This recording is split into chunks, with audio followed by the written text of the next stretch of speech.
오늘 주신 하나님의 말씀은 창세기 41장 37절에서 57절까지 말씀입니다. 제가 40절과 41절 읽도록 하겠습니다.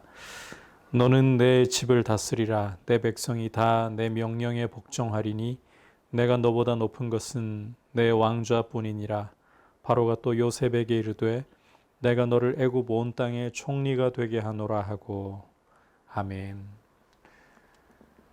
이제 바로에게 이끌려 나가서 바로의 꿈을 해석을 해주고 또 이 천하가 살아날 수 있는 큰 흉년으로부터 살아날 수 있는 대책을 제시한 이 요셉을 보고서 37절을 보시면 바로와 그의 모든 신하가 이 일을 좋게 여긴지라. 이 요셉의 이 해석과 그 대책에 대해서 굉장히 이 호감을 가지고 적극적인 이 지지를 보내는 것입니다.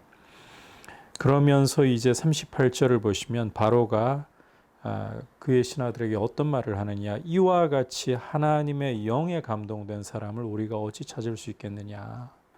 그리고 요셉에게 이렇게 말하죠. 하나님이 이 모든 것을 내게 보이셨으니 너와 같이 명철하고 지혜 있는 자가 없도다. 이 바로가 이 요셉을 가리켜서 하나님의 영에 감동된 사람이고 하나님이 이 모든 것을 보여주시는, 애굽 온 땅에서도 너보다 더 지혜와 명철이 뛰어난 자가 없다라고 할 정도로 이 요셉에 대해서 인정을 하고 있죠. 하나님의 도우심을 받는 사람, 하나님의 이 영에 감동된 사람. 그러면서 40절에 보시면 너는 내 집을 다스리라. 여기 내 집을 다스리라는 것은 온 애굽을 다스리라는 말이죠. 내 백성이 다 내 명령에 복종하리니 내가 너보다 높은 것은 내 왕좌뿐이니라. 그리고 41절에 내가 너를 애굽 온 땅의 총리가 되게 하노라. 이 죄수로서 노예로서 13년의 세월을 보낸 요셉이 일약 이 죄수의 신분에서 한 총리의 신분으로 급상승하는 이런 놀라운 일이 일어나고 있습니다. 그래서 이제 이 총리가 된 이 요셉에게 바로는 자기 인장 반지를 빼어서 요셉의 손에 끼워주고 세마포 옷을 입혀주고 금사슬을 목에 걸어주고 또 버금 수레에다가 요셉을 태워서 요셉 앞에 사람들이 엎드리게 하는, 이렇게 애굽의 총리로 다스리게 하는 이런 일을 해줍니다. 이게 사실 하나님께서 하신 일이죠. 비록 바로가 이 요셉을 애굽의 총리로 세워주고 있지만 13년 동안에 이 노예로서, 죄수로서 말씀의 연단을 받아서 천하를 살릴 수 있는 그런 인격의 그릇으로 하나님이 빚으신 후에는 때가 되었을 때 하나님께 걸림돌이 될 것 아무것도 없습니다. 하나님은 이 걸음더미에서부터도 사람을 일으키셔서 고관이 되게 하실 수 있는 분이십니다. 이 요셉을 그 출신이 아무리 이 바로 앞에서는 노예였고 죄수였다 할지라도 문제가 되지 않습니다. 일약 애굽의 총리로, 이 당시 초강대국의 총리로 하나님이 들어 올려 주신 것입니다. 이 요셉이 어느 정도의 권세를 사용할 수 있느냐, 어느 정도의 권세까지 받았느냐. 이 44절에 보면 나는 바로라. 애굽 온 땅에서 내 허락이 없이는, 요셉 너의 허락 없이는 수족을 놀릴 자가 없으리라. 이 정도로까지 이 요셉에게 큰 권세가 주어지고 있습니다.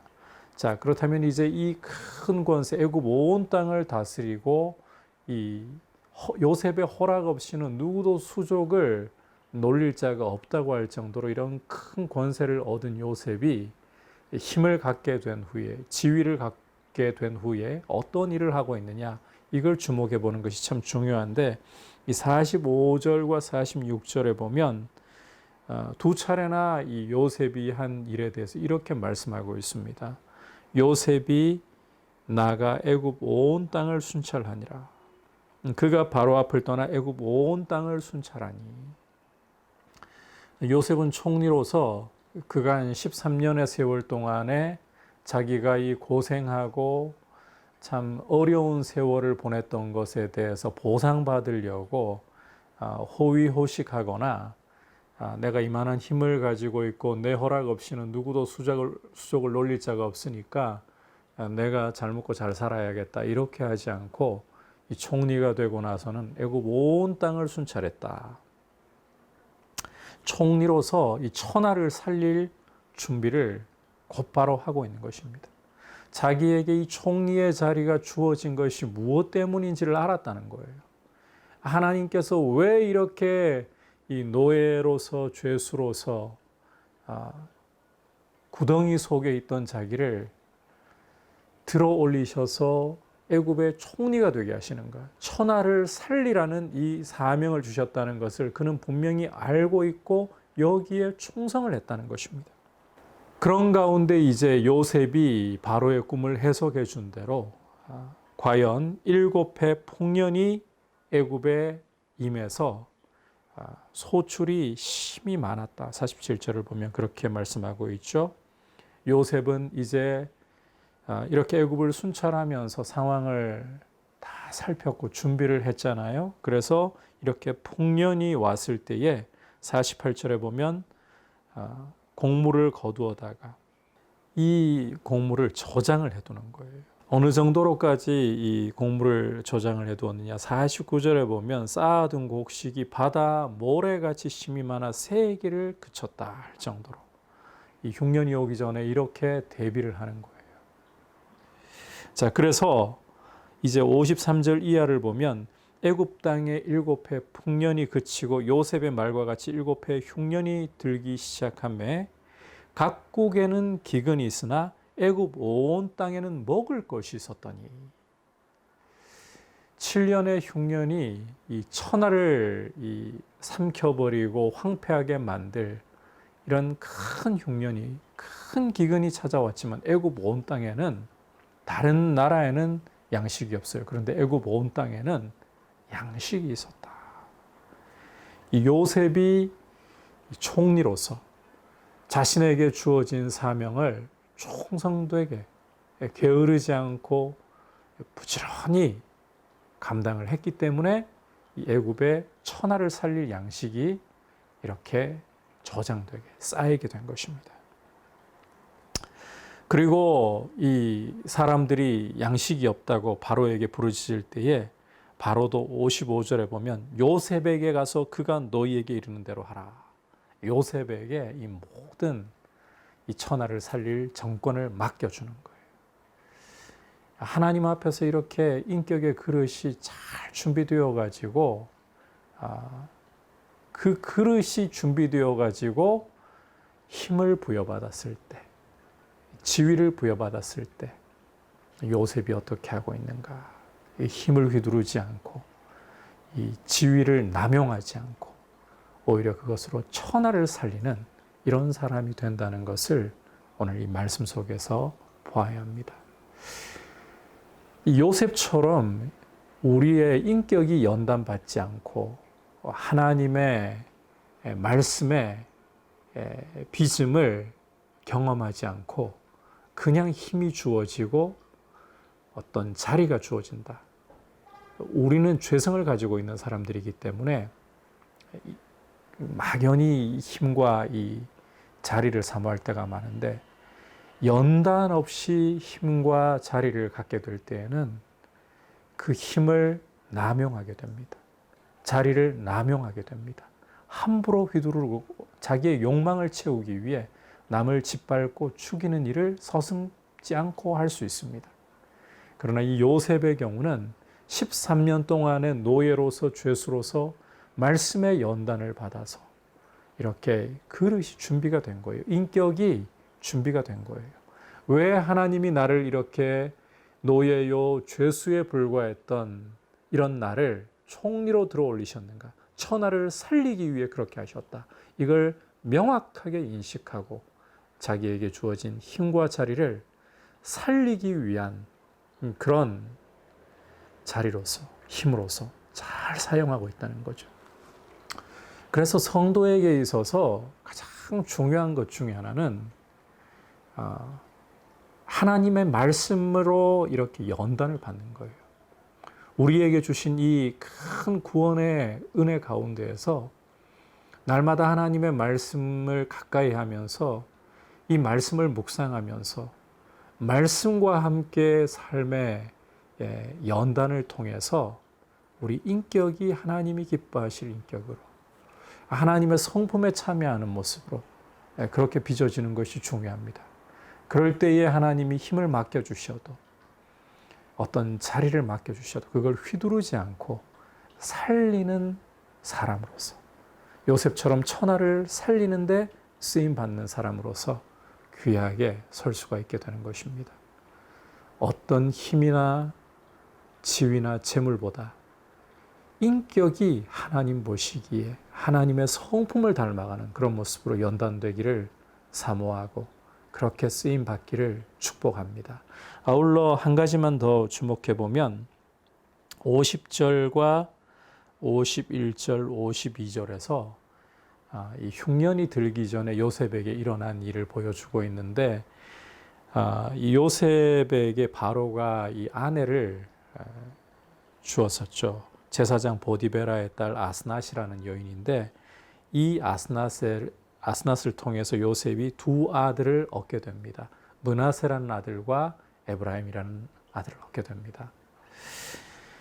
이 므낫세라고 요셉이 이름을 지은 이유가 51절에 보면 하나님이 내게 내 모든 고난과 내 아버지의 온 집의 일을 잊어버리게 하셨다.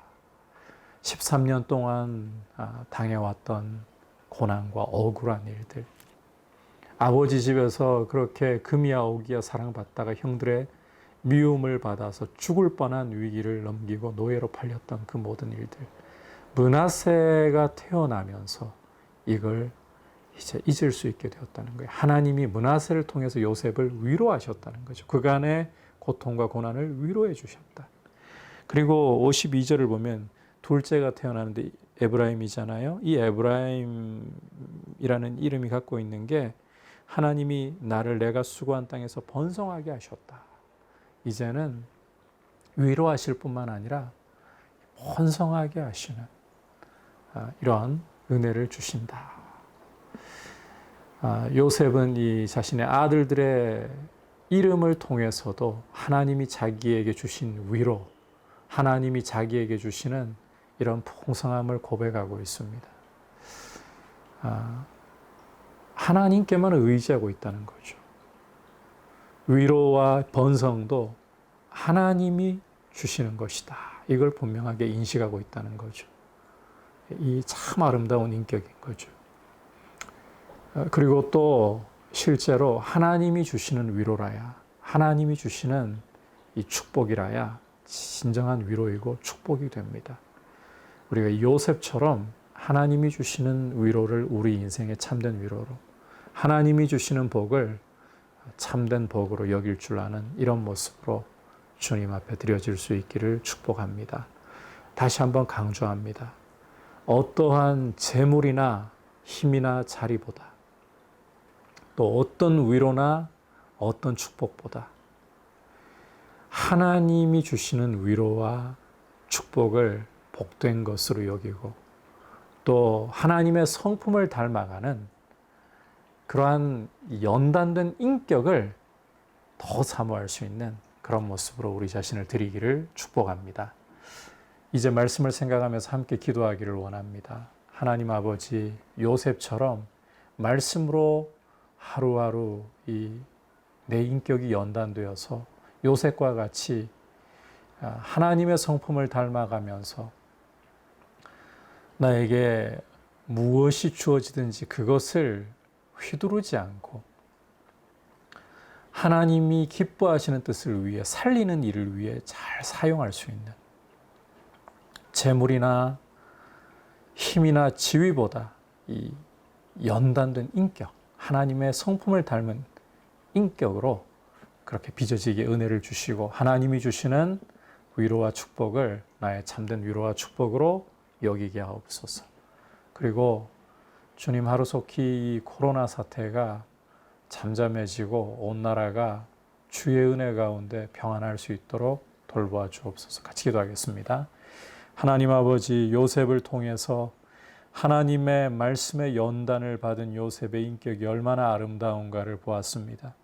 그에게 일약 애굽의 총리로 올라서게 되는 요셉의 명이 없다면 누구도 수족을 놀릴 자가 없다고 할 정도의 힘과 지위가 주어졌지만 그것을 함부로 휘두르지 않고 오히려 천하를 살리는 일에 충성했던 이런 모습을 보면서 말씀으로 연단받는 인격이 얼마나 아름다운 것인가, 성도가 이것을 얼마나 사모해야 할 것인가를 봅니다. 주님, 재물이나 힘이나 자리를 구하기보다 참으로 말씀으로 연단받아 하나님의 성품을 닮아가는 그러한 모습으로, 그러한 인격으로 빚어지기를 사모하게 하시고 또 하나님이 주시는 위로와 축복을 참된 위로와 축복으로 여길 줄 알게 하여 주옵소서. 코로나 바이러스가 주님 잠잠하게 되도록, 주님 이 전국적인 확산이 하루속히 더욱더 제어되고 주님 나라가 주의 은혜 가운데 평안할 수 있도록 돌보아 주옵소서. 예수님의 이름으로 기도드립니다. 아멘.